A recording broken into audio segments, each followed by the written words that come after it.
Hello, and welcome to episode 7 of Moving the Goalpost. I am your host, Danny Mills. With me tonight, as always, Mr. Nick Orr, aka Morty. And as you know, it is Monday, so it's time for the Mort Report. Mort, how we doing tonight? Doing fantastic. Ready to jump into things. Awesome. So you got a list of things that you're going to go over tonight and just kind of touch on for everybody so we can get an update to see where everything is in the fantasy world. Yeah, no, there's going to be a lot of news over the next coming weeks with training camp starting.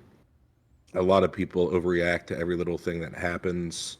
So it's, I think, sometimes hard to navigate through that and figure out like what's just noise, what matters, what doesn't matter.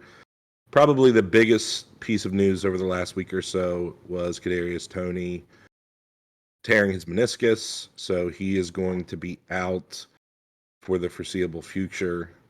I've heard some reports saying that he like might be ready for the start of the season or he might miss the first few weeks, but I think it's really hard to trust him at this point. Like he does get injured all the time and I know injuries are not necessarily predictable, but he's just someone that's been injured his whole career.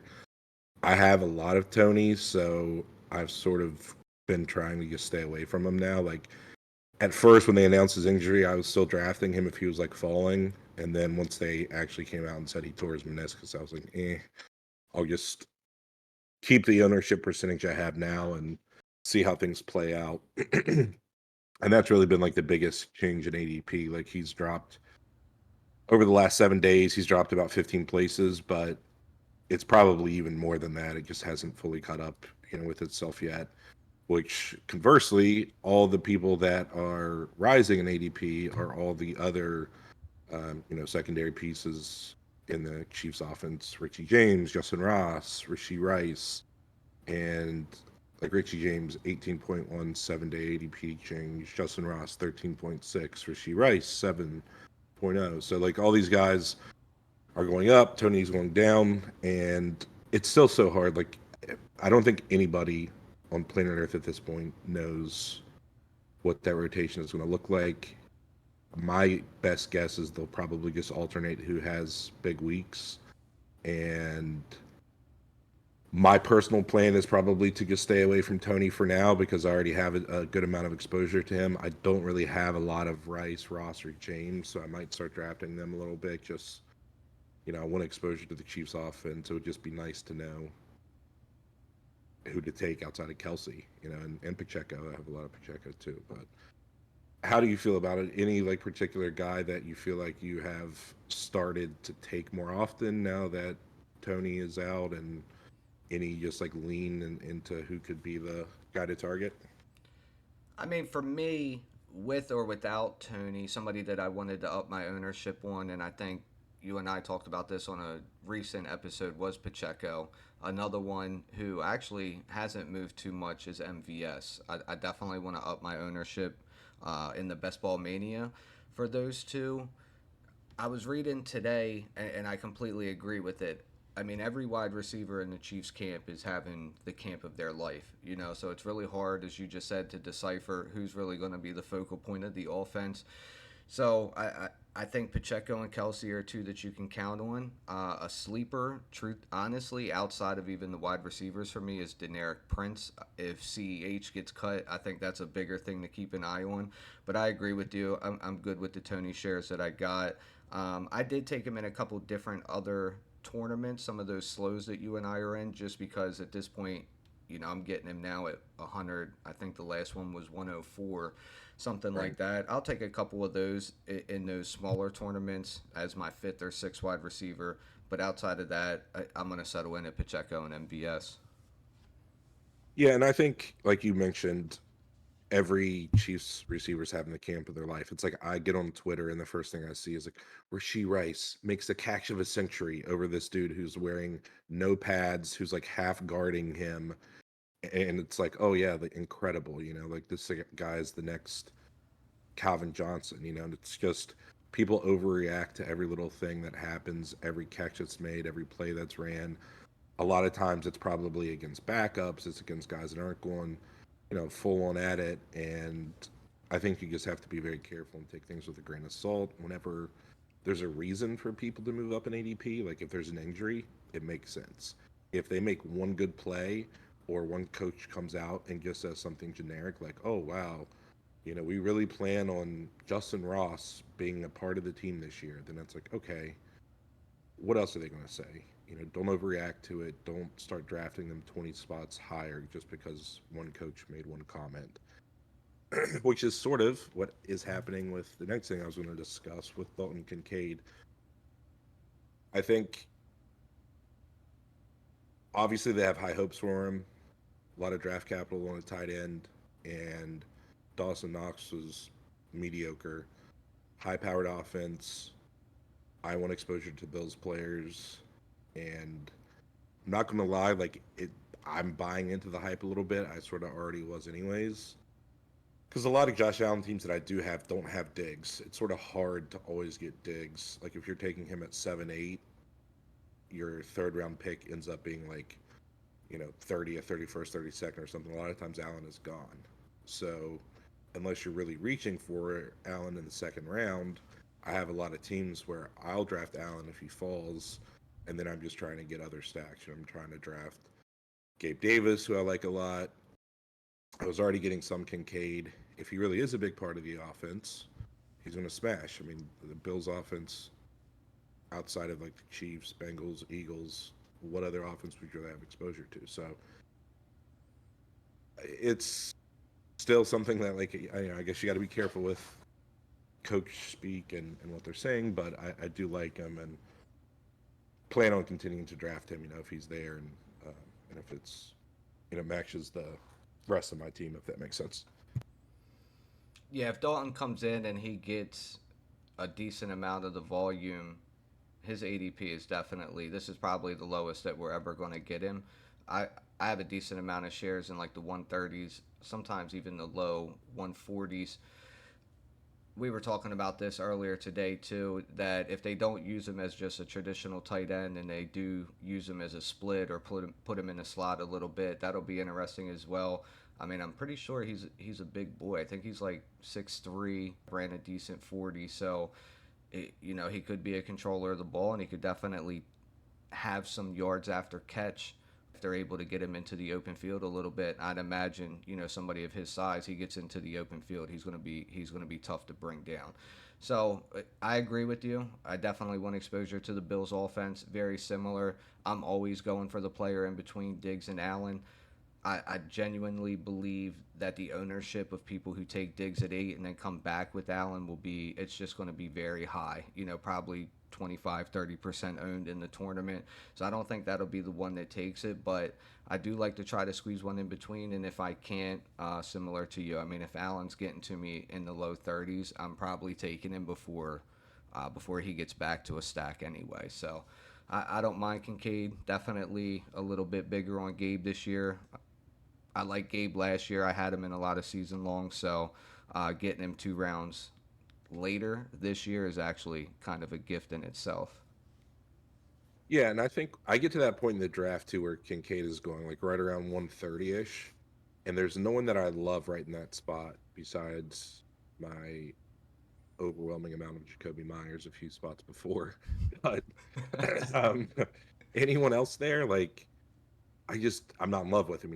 If you're giving me the option, if I don't have a tight end at that point, and especially if I have Allen, but even if I don't have Allen, and I decide, what, I don't want Jalen Warren, I don't want any of these other like running backs or wide receivers that go in that range, and I can either have Chig, who's going to be like the third option on a run heavy offense. I can take Bolton Schultz, who is probably going to be, I don't know, who knows, second, third option with a rookie quarterback. We don't even know what that offense is going to look like, but it certainly wasn't very good last year. Or I can take Kincaid and get exposure to one of the best offenses in the league and a quarterback that is like leaps and bounds better than Tannehill and presumably CJ Stroud, unless he's incredible. But I don't know. I think that as long as he doesn't go up too much, I'm going to keep taking him. Other terrible, terrible news from earlier in the week. I almost had a mental breakdown. I was sitting at my desk at work, minding my own business. Danny texts me, Burrow gets carted off the field. I'm a huge Cincinnati Bengals fan. I about had a panic attack in that moment, but luckily it doesn't sound like it is too severe. He does have a calf strain, which can linger and can become a problem. They said he's out for the next few weeks. Hopefully that's just precautionary, and they're not going to, rush him back and potentially retweak it or have other issues there. So just something to keep an eye on, but it doesn't change anything for me. Like I'm still going to take Chase. I'm still going to take Higgins. I'm going to take Boyd, Irv Smith. Like I have a ton of Bengals and plan on continue taking them. So hopefully Burrow starts to fall a little bit. Like I've been in some drafts where it does seem like he's falling some, and maybe people are just worried about the injury. But I like him whenever he drops into the mid 50s or something. It's pretty nice. Yeah, it's really nice because then you get that extra player or two in between, especially if you have Chase and Higgins or something along those lines. I've been trying to break that up a little bit. I have a decent amount of both Chase and Higgins, so now I'm trying to split it a little bit with maybe a Jabbar Chase and a dual running back setup. But I mean, even prior to the news, sometimes you can get Burrow in the mid 50s. I haven't really seen him slide much more than what he usually does. I think I think everybody's on the same page as you just said that this is something that's minor and they're just going to hold him out as precautionary. The Bengals are in a big Super Bowl window, so there's no, I don't feel the need or see the need for them to overly push him and re-aggravate that and let that linger for the rest of the year when you can just give him a couple weeks and hopefully let it completely heal. Yeah, definitely. So last night too, Jonathan Taylor came out, requested a trade from the Colts.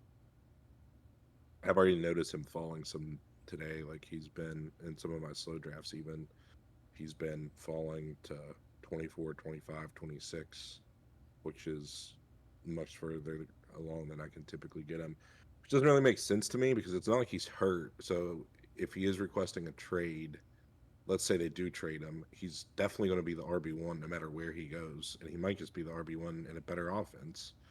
Or what I think is most likely is they're going to keep him because I don't think a team is going to give up enough assets or enough draft picks or whatever it is that they're going to want. And they're not going to pay him. I mean, right now, running backs don't have a lot of leverage. It's the same across the league. I understand they want more money. They probably deserve more money. But what can you do? He's hopefully he's able to negotiate a new contract for himself, but I don't think he's going to get traded ultimately. I think he's going to end up with the Colts. If he does get traded, hopefully it's to the Bengals and they just have a juggernaut of an offense and they win the Super Bowl, you know? Yeah, yeah, that would be a Pro Bowl team if JT got traded over to Cincy with you guys. I agree with you though. I don't see Indy moving on from him. I think it's just a pretty shitty situation for JT. Your owner comes out basically says the CBA is there for a reason. We've come to this agreement, and just because this one position is now finding out that they're getting the short end of the stick, we shouldn't have to renegotiate. And then also to come out and basically say, if both of us were to pass away tomorrow, life would just move on and the NFL would just continue to go too. Personally, not a guy that I want to run the rock for or try to build or do something for. So I can understand his perspective, but I think like Barkley said, man, Barkley came out and said, I can't afford to miss a year. I have to do what's best. There's no way that I'm going to sit a year and come back and a team's going to think, well, shit, let me go ahead and pay him 15 million because he didn't play last year and the Giants didn't do very well. So, as he said, I'm going to come out, I'm going to do what I do best and do what I love, and that's play football and show them, that I am deserving, as many running backs are deserving to get paid. I think JT will be stuck as a Colt this year. I think after this year in their contract negotiations, things will get a little messy. But if Ursay doesn't put his pride in his pocket and come out and give him a public apology, I think things are going to get sticky in Indy. But I'm not passing on JT. I will Yeah, and say. like what Ursay said, like first of all, he seems like he's sort of a lunatic, but Not saying that I agree with him, but on some level, he's right. It's like, yeah, if Jonathan Taylor was out of the league, everyone will forget about him in a year or two or whatever. Like, I mean, that's just the way that it works. But it's not something you want to hear your boss say. You know, it's like if you ask your boss for a raise, they're like, listen, you could quit tomorrow and no one's going to give a shit. You know, like it's not what you want to hear. Like, of course you're going to be mad. So I think he's got to compromise on some level. He is by far their best offensive player, and he's their team. I mean, whenever he's healthy, he's capable of single-handedly like carrying them along. You know, he's by far their best offensive player. He's awesome. Like I love JT, but you know, we'll see how things play out. The only other little piece of information that I thought was interesting is um, Kellen Moore, I think, was the one that was discussing it, but they were just talking about playing Mike Williams a lot in the slot, and he has like the lowest percentage of slot routes out of any wide receiver that has over 100 catches over the last 2 years. So essentially, he rarely ever lines up in the slot. I think that'll be interesting for him because Keenan Allen predominantly lines up in the slot for the Chargers. I really like the Chargers this year. I think their offense is going to be fantastic. I think Kellen Moore is going to infuse just a different style, and Herbert sort of had a down year last year. I mean, he was good, but he wasn't great. You know, he didn't like take a leap from the previous year. If anything, he may have been worse. So I think this year, adding another young wide receiver, Quentin Johnson, that seems like he'll be solid, and this sort of new offensive scheme. Williams in the slot could be interesting, and I don't know. I have a lot of Chargers stacks. I have a lot of exposure to Mike and Quentin Johnson. Not as much Keenan. Which I still don't. He's like probably one of the hardest players for me because he's getting up there in age. I know he's been trending in the wrong direction, sort of, with a lot of his um, like reception perception numbers that Matt Harmon does, and it's still tough though because like that offense is so good and he targets Keenan Allen a ton. You know, if he's throwing him the ball 14 times a game, he's still going to crush no matter what. So he's probably like been one of the hardest players for me to decide like if I want to just all out fade or be in the middle or what to do, you know. But so far I've sort of been favoring Mike and Quentin and I do have a lot of Eckler too, so Yeah, we're on the same page with the Chargers. I have a ton more of Big Mike. I've been up in my shares of Eckler. Typically, I do pair or try to pair Big Mike with Quentin. The other tough part for Keenan for me is outside of the age and the perception reception, those numbers, he's right around like Debo, Jameer Gibbs. He was around Ridley. Ridley obviously has moved up in ADP, but I'm just talking about like early season best ball with that.